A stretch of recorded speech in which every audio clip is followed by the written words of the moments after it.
Bonjour à tous.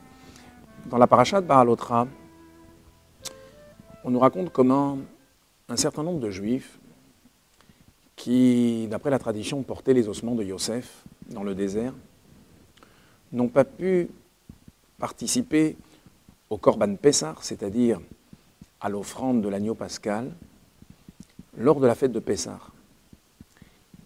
Ils sont alors venus trouver Moshe Rabbeinu en lui disant « Lama nigara » pourquoi manquerions-nous les vilti akriv et korban Hashem d'offrir le sacrifice de Dieu bemoado, en son temps. Ces Juifs, en effet, avaient été touchés de ne pas participer au Korban Pessah la première fois. Et donc, ils ont demandé en quelque sorte une session de remplacement. Et Moshe Rabbeinu n'a pas su quoi leur répondre, car le principe est que avar zmano, batel korbano, lorsque le temps d'un sacrifice est passé, eh bien, le sacrifice est perdu, ne peut plus être offert. Moshe Rabbeinu s'est adressé à Dieu.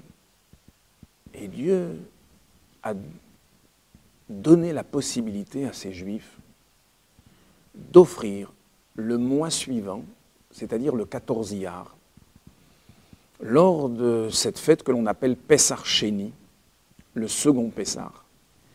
Il leur a donné donc la possibilité d'offrir le Korban, le sacrifice de l'agneau pascal.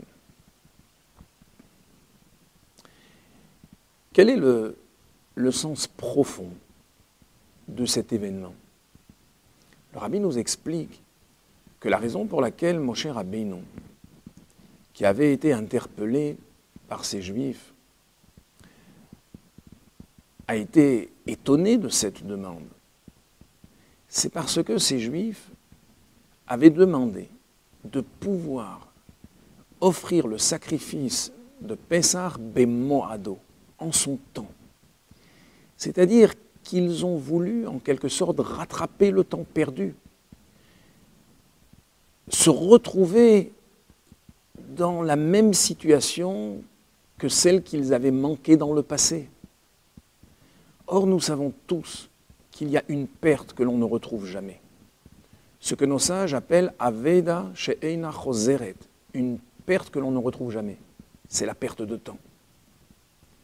Et donc, Moshe Rabbeinu leur a dit, comment une session de remplacement est peut-être possible, mais comment vouloir rattraper le temps perdu?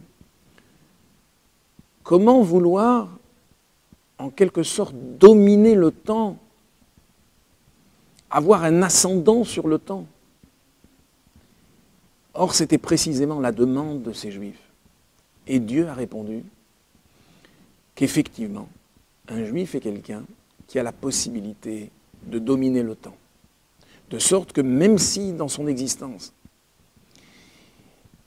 il a manqué certaines mitzvot, il y a des choses qu'il aurait pu faire et qu'il n'a pas faites, Dieu donne la possibilité à un Juif de revenir en arrière, de rattraper le temps perdu. Par l'intensité du moment vécu, on peut effectivement rattraper le temps.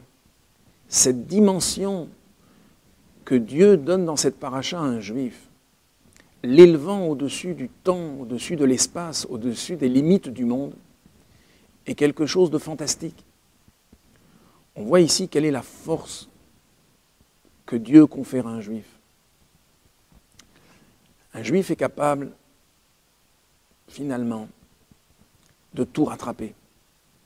Même si, pendant de très nombreuses années, il n'a pas eu la chance, l'opportunité de respecter Torah et Mitzvot. Il ne doit pas se décourager. Il ne doit pas considérer que c'est perdu. Il doit savoir que Dieu donne la possibilité à un Juif de rattraper ce temps. Rien n'est jamais perdu.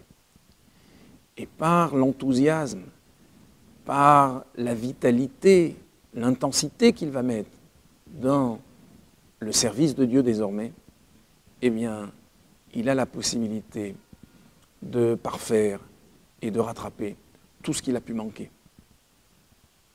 Voilà un enseignement d'espoir pour chacun d'entre nous